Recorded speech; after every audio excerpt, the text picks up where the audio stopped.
सांगली एलसीबीची कारवाई, जबरी चोरी करणारे तिघांना अटक। गळ्यातील सोन्याचा गोप हिसडा मारून जबरी चोरी करून पळून गेले होते। सदर घटनेबाबत आष्टा पोलीस ठाण्यात गुन्हा दाखल करण्यात आला होता।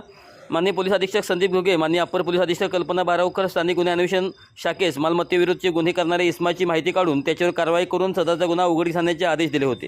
पोलीस निरीक्षक सतीश शिंदे, स्थानिक गुन्हा अन्वेषण शाखा यांनी स्थानिक गुन्हे अन्वेषण शाखेकडील सहाय्यक पोलीस निरीक्षक जयदीप कयेकर व स्टाफ यांचे एक पथक तयार करून जबरी चोरीचे गुन्हे करणारे संशयित इस्माची माहिती त्या अनुषंगाने सहाय्यक पोलीस निरीक्षक जयदीप कयेकर यांचे पथकामधील पोलीस कॉन्स्टेबल संदीप गुरव आणि पोलीस कॉन्स्टेबल सूरज थोरात यांना त्यांचे गोपनीय बातमीदाराकडून माहिती मिळाली की विक्री करण्यासाठी येणार आहे। धांगलीवाडी टोलनाका परिसरात जाऊन सापळा लावून थांबले असता 3 इसम मोटरसायकलवरून येऊन संशयित थांबलेले दिसले। संशय आल्याने त्यांना सहाय्यक पोलीस निरीक्षक जयदीप कयेकर व पथकाने पळून जाण्याची संधी न देता ताब्यात घेऊन त्यांच्या गावे विचारता त्यांनी त्यांची नावे प्रेम दीपक कांबळे वर्ष 21 राहणार मुक्काम पोस्ट मातंग समाज खोची फाटा सावर्डे तालुका हातकणंगले जिल्हा कोल्हापूर, तुषार शहाजी कांबळे वर्ष 19 राहणार मुक्काम पोस्ट मातंग समाज खोची फाटा सावर्डे तालुका हातकणंगले जिल्हा कोल्हापूर, आकाश प्रकाश टिबे वर्ष 22 मुक्काम पोस्ट नाईकबा मंगल कार्यालयाजवळ गोटखिंडी तालुका वाळवा जिल्हा सांगली अशी त्यांनी नावे सांगितले। सहाय्यक पोलीस निरीक्षक जयदीप कयेकर यांनी त्यांना मिळाली हकीकत सांगून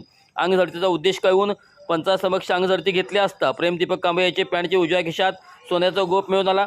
सदर सोन्याचा गोपबाबत त्याच्याकडे विचारणी केली असता त्यांनी उडावडीची उत्तरे दिली। सहाय्यक पोलीस निरीक्षक जयदीप कयेकर यांनी प्रेम कांबळे यास अधिक विश्वासात घेऊन त्याच्याकडे मिळालेल्या सोन्याचा गोपबाबत विचारणी केली असता त्यांनी सदरचा गोप हा तो व तुषार कांबळे यांनी आकाश प्रकाश टिबे यांची मदतीने सदर मोटरसायकलवरून वाळवा तालुक्यातील गोटखिंडी ते मालवडी रोडवरून सकाळी फिरायला गेलेल्या वयोवृद्ध इस्माच्या गळ्यातील सोन्याचा गोप हिसडा मारून चोरी केला होता, तो हाच असल्याबाबत कबुली दिली। सदरबाबत आष्टा पोलीस ठाण्याचा क्राईम अभिलेख तपासाला असता वरीलप्रमाणे गुन्हा दाखल असल्याची खात्री लागलीच त्यांनी कब्जातील सोन्याचा गोप पंचासमक्ष जप्त केला आहे।